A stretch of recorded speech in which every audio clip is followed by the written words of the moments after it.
Okay, ma'am.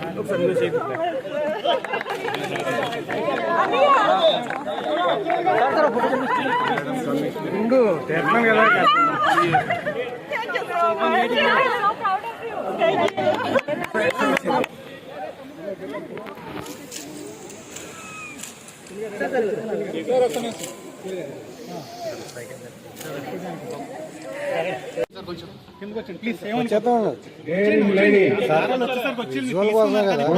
Thank you.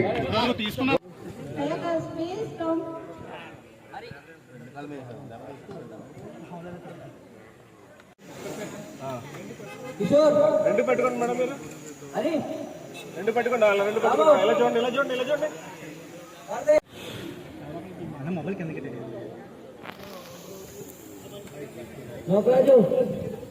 Gap తీసుకున్నాము. Next third day నుంచి start చేసి ఈ రోజు యాక్చువల్ గా కాలిక్యులేట్ చేస్తే డే వైజ్ 7th డే, కానీ 28th 11 o'clock స్టార్ట్ చేసాం కాబట్టి ఈ రోజు 11 o'clock 6 days అయినట్టు. అంటే మేము అనుకున్న టార్గెట్ కి ఒక్కరోజు ముందుగానే ఒక్కరోజు లేట్ గా ఫినిష్ చేస్తామని. యాక్చువల్ గా మనకి లక్షద్వీప్ లో టూరిజం ని ప్రమోట్ చేస్తున్నారు నరేంద్ర మోడీ గారు. సో దాంట్లో భాగంగా నా వంతు కూడా నేను చేయాలన్న ఉద్దేశంతో లక్షద్వీప్ లో స్విమ్ చేయాలని అనుకున్నాను.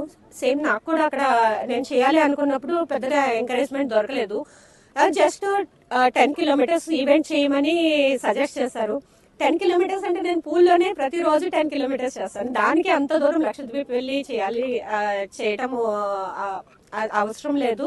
నాకు 35+ కావాలి అని నేను రిక్వెస్ట్ చేసి వాళ్ళని పర్సనల్ గా కలిసినప్పుడు అక్కడి కలెక్టర్ చాలా సర్ప్రైజ్ అయ్యి ఎంకరేజ్ చేశారు. ఇమీడియట్ గా పర్మిషన్స్ ఇవ్వటము. కెల్టన్ ఐలాండ్ నుంచి కద్మత్ ఐలాండ్ వరకు కూడా 48 kilometers, అది 18 hours టైం తీసుకుని సక్సెస్ఫుల్ గా ఫినిష్ చేశాను. సో అది మన మోడీ గారు ఏదైతే లక్షద్వీప్ టూరిజం ని ప్రమోట్ చేయాలనుకున్నారో దాంట్లో భాగంగా నేను దానికి డెడికేట్ చేశాను.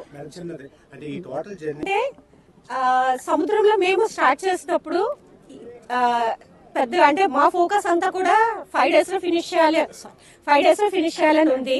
కానీ స్టార్ట్ చేసిన తర్వాత టార్టాయిసెస్ ఉన్నాయి, ఎంత బాగున్నాయి అంటే అసలు నన్ను ఫాలో అవుతూ రావటము, నన్ను టచ్ చేయటము, అంటే క్యూరియాసిటీ ఉంటుంది వాటికి దాంట్లో.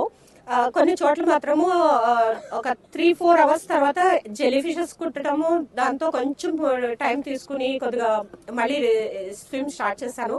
మధ్యలో ఫిషర్మెన్స్ వాళ్ళంతా కూడా బోట్లు వేసుకొచ్చి ఒక 20 బోట్స్ వేసుకొచ్చి వీడియోస్ అదంతా తీసుకుంటే మాకు చాలా ఎంకరేజింగ్ అనిపించింది. ఇది నా ఉద్దేశం ఏంటంటే, మన ఆంధ్రప్రదేశ్ లో టూరిజం డెవలప్ అవ్వాలి.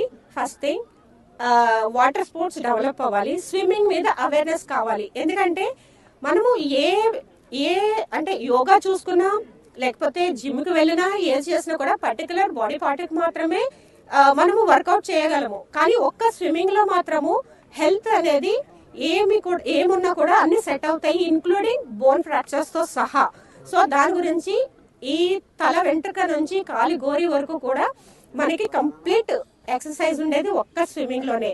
నాకు తెలిసి నేను స్విమ్మింగ్ ని ఒక స్పోర్ట్ గా కాకుండా సర్వైవల్ స్కిల్ గానే చెప్తాను. నేను ప్రతి ఒక్కరూ నేర్చుకోవాలి, ఏజ్ తో సంబంధం లేకుండా. సో నేను 51 ఏజ్, ఇప్పుడు 52 ఇయర్స్ నాకు. నేను చాలా ప్రౌడ్ గా చెప్తాను ఈ ఏజ్ గురించి. మహిళలకు ఇచ్చే సందేశం ఏంటి మేడం గారు? ఈ వయసులో మీరు సముద్రాలన్నీ ఎత్తున్నారు, దీనికి మహిళలు గృహిణిగా నుంచి ఇలా వచ్చారు, మహిళలకు ఏం సందేశం తెలుసుకున్నారు? నార్మల్ గా మనము ప్రతి ఒక్కరికి అంటే ఇట్లాగే ఏదైనా ఇన్స్పిరేషన్ స్టోరీ చూసినప్పుడు కానీ లేకపోతే ఏదైనా విన్నప్పుడు కానీ ప్రతి ఒక్కరికి ఏమనిపిస్తుంది అంటే ఏదైనా చేయాలి మేము కూడా.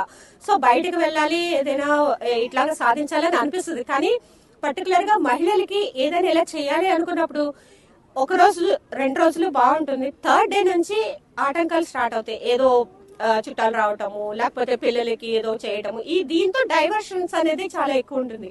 కానీ ఎంత ఫ్యామిలీ బర్డెన్